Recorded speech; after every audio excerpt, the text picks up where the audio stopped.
What is going on, everyone? My name is Jason, and these are my favorite iPhone X apps.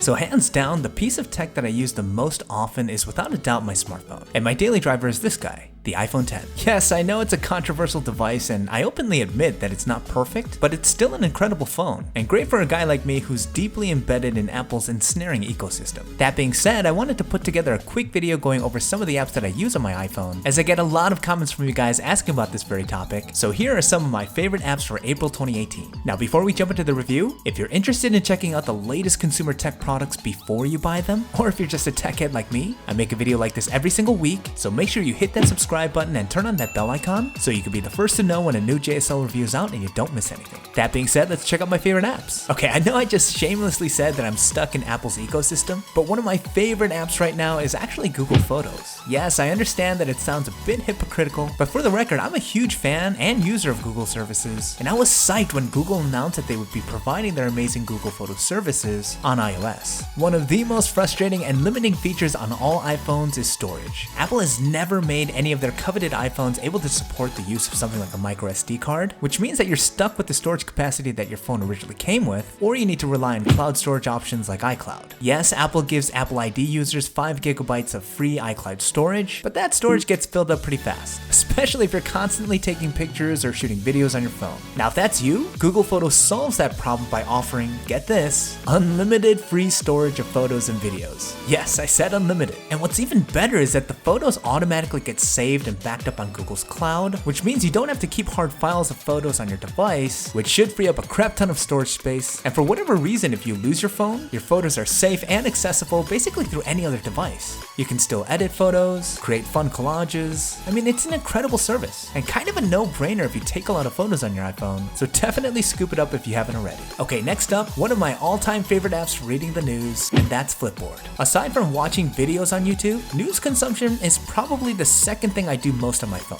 And yes, there are a ton of apps out there, including Apple's own news app, but I've always returned to Flipboard as my go-to news app for a few reasons. First of all, it's extremely user-friendly. The app's primary objective is to make it feel like you're reading your own custom magazine, and it really does do a good job of accomplishing that. I love how the articles have accompanied visuals. It's a lot more captivating than just a title and a link. Find an article you're interested in, and all you have to do is press on it, and it loads right up. Flipping through the pages is enjoyable, and I love how when you're done reading, all you have to do is slide to the right to go back. It's a really streamlined and simple way of navigating the app, and once you go through the process of customizing the content you're into to populate, you really do feel as though you have a magazine catered to your interests. You can easily share any articles you'd like on social media with a simple click, and yeah, don't really know what else to say other than this app is awesome. I can easily get lost and spend hours just flipping through a ton of articles, so if that's your jam, definitely go check it out. Okay, as a follow-up to Flipboard, a great app to pair with that is Pocket. Pocket is an app that allows you to save content, like news articles and text on a web page, to view at a later time. So for example, if I'm zooming around Flipboard and I see an article I'm interested in,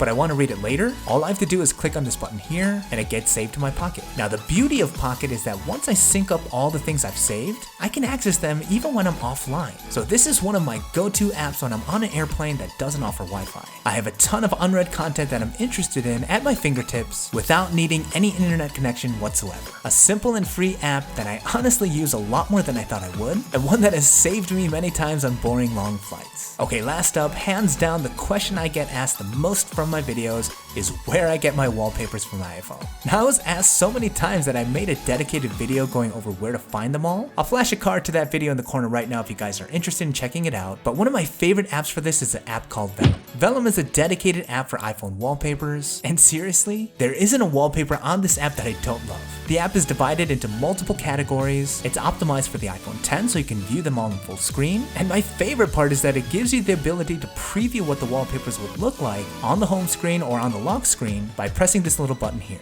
It's a really simple but really useful capability, as you get to see what the wallpaper will really look like before downloading it. Now once you find something that you like, and trust me, you'll find a lot, just press the download button and get saved to your photos folder. The iPhone X is in my opinion one of the best looking devices available today, and complementing it with a stunning wallpaper only makes it look better. Okay, that's about it for this quick review. Don't forget to leave me a thumbs up if you guys enjoyed it, it really helps me out. Any app suggestions out there? Let me know in the comments down below on some of the ones that you guys think I should check out that are especially good for the iPhone X. And in case you guys missed my last review on this beautiful budget smartphone called the Elephone U, I'll leave a link to that in the description and I'll throw it on one of the end cards in case you guys want to check it out. Thanks for watching, and I'll see you guys in the next one.